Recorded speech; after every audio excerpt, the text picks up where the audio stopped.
In today's video, I'll be showing you how to get a free Dice Dreams mod menu, and it's working on both iOS and Android. As you can see on your screen, this will give you all the hacks in the game, as well as unlimited rolls, coins, and spins for both iOS and Android.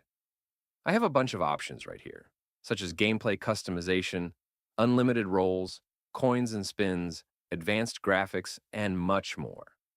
First of all, you need to make sure that your Dice Dreams game is updated to the latest version.